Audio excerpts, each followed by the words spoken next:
Hello everyone, नमस्ते। तो मैं चैप्टर 4 के एमसीक्यूज़ लेके आई हूँ। 10 एमसीक्यूज़ डिस्कस करेंगे एक्सप्लेनेशंस के साथ। अगर आपको पहले के 3 चैप्टर्स के एमसीक्यूज़ चाहिए तो उसके वीडियोस मैंने डाले हुए हैं, तो आप वो भी जाके चेकआउट कर सकते हैं। तो लेट्स स्टार्ट। पहला क्वेश्चन है, John Marshall dedicated his volumes on Sanchi to, यानी कि जॉन मार्शल ने अपने जर्नल्स में सांची के बारे में जो भी इंफॉर्मेशन दी है, उस पूरी इंफॉर्मेशन को उन्होंने किसको डेडिकेट किया है। तो पहली बात आपको ये पता होना चाहिए कि सांची एक्चुअली में एक छोटा सा विलेज है भोपाल के पास। और सांची आपको पता है बुद्धिज़्म से रिलेटेड एक बहुत ही इम्पॉर्टेंट स्तूपा है। तो जो रूलर्स थे भोपाल के, शाहजहाँ बेगम और उनके जो सक्सेसर थे सुल्तान जहाँ बेगम, उन्होंने काफ़ी मनी इन्वेस्ट किया था इस एंशिएंट साइट को प्रिजर्व करने के लिए। इसीलिए ये जो वॉल्यूम्स हैं जो जॉन मार्शल के हैं सांची के ऊपर, वो उन्होंने डेडिकेट किए सुल्तान जहाँ बेगम को। तो इसका आंसर है सुल्तान जहाँ बेगम।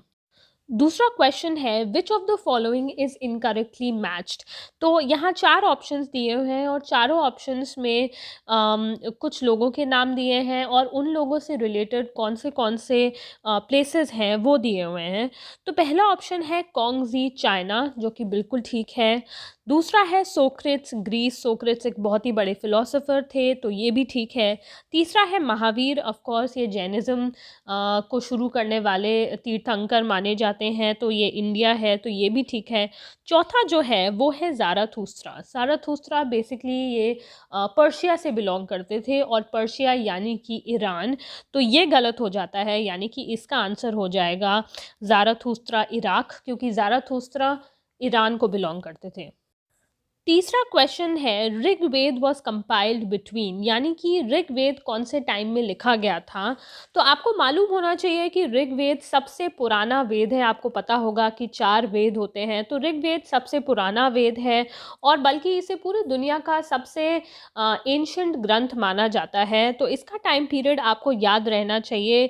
इसका टाइम पीरियड है 1500 एंड 1000 BCE, यानी कि जो पहला ऑप्शन है वो करेक्ट है। ये अर्ली वैदिक पीरियड को बिलोंग करता है जिसमें ऋग्वेद लिखा गया था। नेक्स्ट क्वेश्चन है, Upanishad dealt with questions related to, यानी कि उपनिषद जो हमारे बहुत ही प्योर ग्रंथ माने जाते हैं, उनमें किन किन सब्जेक्ट्स या टॉपिक्स के बारे में बात की गई है। तो पहला है मीनिंग ऑफ लाइफ, तो Upanishad of course philosophy of life के बारे में बात करता है। दूसरा है possibility of life after death, यानी कि मौत के बाद क्या होता है, इस क्वेश्चन के ऊपर भी उपनिषद में विचार किया गया है। तीसरा है रीबर्थ, यानी कि दोबारा जन्म लेना, क्या ये पॉसिबल है, इस क्वेश्चन के ऊपर भी उपनिषद फिलॉसफी लिखते हैं। तो इसका मतलब ये तीनों ही जो क्वेश्चंस हैं या टॉपिक हैं, इसके ऊपर उपनिषद में बात की गई है, तो इसका आंसर हो जाता है all of the above. Next question है, Buddhist text mentions as many as dash sects और स्कूल्स ऑफ थॉट, यानी कि आपको मालूम होगा जब भी बुद्धिज़्म और जैनिज़्म इंडिया में इंट्रोड्यूस किए जा रहे थे, उनके आइडियाज़ को डिस्कस किया जा रहा था, उस टाइम पे इंडिया में और भी बहुत सारे आइडियाज़ थे, जैसे कि आजीवक का बुक में मेंशन है। तो ये सारे आइडियाज़ उस टाइम पे डिफरेंट स्कूल्स ऑफ थॉट्स बनाते थे, यानी कि हर स्कूल के अपने अपने डिफरेंट फिलॉसफी थी। जैसे कि बुद्धिज़्म की अलग फ़िलॉसफ़ी है, जैनिज़्म की अलग फ़िलॉसफ़ी थी, ऐसे ही डिफरेंट स्कूल्स ऑफ थॉट्स की अपनी अपनी फ़िलॉसफ़ी थी। तो बुद्धिस्ट टेक्स्ट ने उस टाइम पे कितने ऐसे स्कूल्स ऑफ थॉट इंडिया के लैंडमार्क्स पे अवेलेबल थे, इसके बारे में मेंशन किया है। तो इसका आंसर है 64। तो बुद्धिस्ट टेक्स्ट के हिसाब से जब बुद्धिज़्म इंडिया में पनप रहा था, तो बुद्धिज़्म के अलावा और भी 64 स्कूल्स ऑफ थॉट्स इंडिया में मौजूद थे। अब नेक्स्ट क्वेश्चन है कि विच of the following statements is correct. यहाँ पे 2 स्टेटमेंट्स दिए हुए हैं, या तो इनमें से कोई एक करेक्ट है, या तो दोनों ही करेक्ट है, या फिर कोई भी करेक्ट नहीं है। तो आइए इन दोनों को स्टेटमेंट्स को देखते हैं। तो पहला स्टेटमेंट्स है, philosophers traveled from place to place trying to convince each other of the validity of their philosophy or the way they understood the world। तो अभी मैंने बताया इससे पहले क्वेश्चन में कि इंडिया में 64 स्कूल्स ऑफ थॉट्स थे बुद्धिस्ट टेक्स्ट के हिसाब से। तो ये 64 स्कूल्स ऑफ थॉट एक्चुअली में आपस में compete कर रहे थे। हर फिलोसोफर चाहता था कि उसकी फ़िलॉसफ़ी दूसरे फिलोसोफर्स की फ़िलॉसफ़ी से बेटर हो।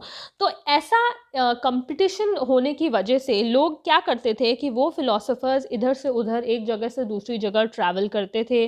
वो अपनी फ़िलॉसफ़ी दूसरे लोगों को एक्सप्लेन करते थे, उन्हें कन्विंस करने की कोशिश करते थे कि उनकी फ़िलॉसफ़ी सही है, उनकी फ़िलॉसफ़ी वैलिड है, और जिस तरह से वो अपने वर्ल्ड को या दुनिया को समझते थे, वो दूसरों को बताते थे और उनको कन्विंस करने की कोशिश करते थे अपनी फ़िलॉसफ़ी के बारे में। तो पहला जो ऑप्शन है वो ऑब्वियसली सही हो जाता है। दूसरा ऑप्शन है, if a philosopher succeeded in convincing one of his rivals, the followers of the latter also became his disciples. यानी कि जो कंपटीशन था वो इस तरह से होता था कि कभी कभी कुछ फिलोसोफर्स आपस में बहस करते थे, वो एक दूसरे को कन्विंस करने की कोशिश करते थे कि उनकी फ़िलॉसफ़ी दूसरे इंसान से बेटर है।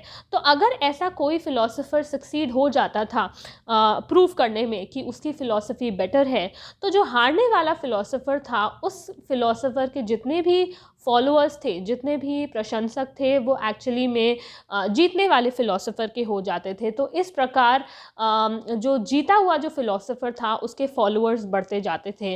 तो यही हमने देखा बुद्धिज़्म और जैनिज़्म में भी। गौतम बुद्धा इधर उधर घूम घूम के उन्होंने अपनी फ़िलॉसफ़ी लोगों को समझाई, लोग उनकी फ़िलॉसफ़ी से ज़्यादा रिलेट करते थे। इसी वजह से बुद्धिज़्म के इतने सारे फॉलोअर्स हुए और इसी वजह से बुद्धिज़्म इतना फेमस हुआ। तो बेसिकली दोनों ही पॉइंट्स यहाँ पे सही हैं, तो इसका आंसर हो जाएगा both of the statements are correct.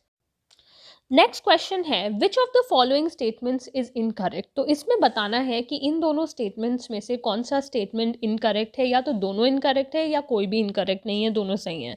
तो पहला स्टेटमेंट है, both Mahavir and Buddha questioned the authority of the Vedas. ये बात बिल्कुल सही है। एक्चुअली वेदों में ये दिया गया है कि सोसाइटी 4 वर्णों में डिवाइडेड है, ब्राह्मण, क्षत्रिय, वैश्य और शूद्र। तो ये जो सेग्रीगेशन है, ये जो डिफरेंशिएशन है सोसाइटी में, इसको लेके महावीर और बुद्ध वेदास को मानते नहीं थे, वो ब्राह्मण के वर्चस्व को मानते नहीं थे। तो इसीलिए वो लोग वेद के कुछ कुछ पॉइंट्स को अपोज करते थे। तो पहला जो पॉइंट है वो बिल्कुल सही हो जाता है। दोनों ही महावीर और बुद्ध ने क्वेश्चन किया था वेदों की अथॉरिटी को। दूसरा जो पॉइंट है, both Mahavir and Buddha believed that the individual's existence was determined by his or her birth in a specific caste or gender। तो इसमें यह कहा जा रहा है कि महावीर और बुद्ध ये बिलीव करते थे कि जो भी इंसान का एग्जिस्टेंस होता है वो इस बात पे निर्भर करता है कि वो कौन से कास्ट या कौन से जेंडर में पैदा हुआ है। तो ये बात बिल्कुल गलत है, बल्कि महावीर और जो बुद्ध थे वो लोगों की इक्वालिटी में विश्वास रखते थे। वो ये बिल्कुल नहीं मानते थे कि किसी की बर्थ से ये निर्धारित किया जा सकता है कि वो लाइफ में आगे क्या करे।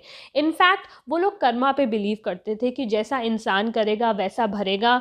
इससे कोई फ़र्क नहीं पड़ता कि कोई रिच बॉर्न हुआ है, कोई पुअर बॉर्न हुआ है, कोई ऊंची कास्ट में बॉर्न हुआ है, कोई लोअर कास्ट में बॉर्न हुआ है, या कोई मेल पैदा हुआ है, कोई फीमेल पैदा हुआ है। तो ये जो स्टेटमेंट है ये गलत हो जाएगा। इसीलिए इस क्वेश्चन का आंसर सेकंड ऑप्शन हो जाएगा, क्योंकि इसमें इनकरेक्ट स्टेटमेंट पूछा है। नेक्स्ट क्वेश्चन है, which of the following are incorrectly matched. तो यहाँ पे 4 ऑप्शंस दिए हैं, इसमें कुछ चीज़ें मैचेस किए हुए हैं, तो आपको बताना है कि इसमें से कोई सही है, कोई गलत है या नहीं। गलत का ऑप्शन पूछा है तो गलत बताना है। तो बेसिकली यहाँ पे पिताकस के बारे में दिया हुआ है। आपको पता होना चाहिए, ये भी क्वेश्चन एग्जाम में पूछा जा सकता है कि पिताका कौन से रिलीजन से रिलेटेड हैं। तो पिताका एक्चुअली जो टर्म है वो मतलब होता है कि पत्तियों के पन्ने। तो बुद्धिज़्म से ये रिलेटेड है। जो बुद्ध की जो भी बातें थी या उनकी जो भी फ़िलॉसफ़ी थी वो पत्तों के पन्नों पर लिखी गई हैं, तो उसको पिताका बोलते हैं, यानी पत्तों की बास्केट। ठीक है, तो पहला इसमें दिया हुआ है। तो पिताका 3 है, तो यहाँ पे तीनों पिताका दिए हुए हैं और हर पिताक में क्या क्या लिखा हुआ है वो दिया हुआ है। तो पहला पिताका है विनय पिताक। तो यहाँ पे दिया है rules and regulations for the members of संघ।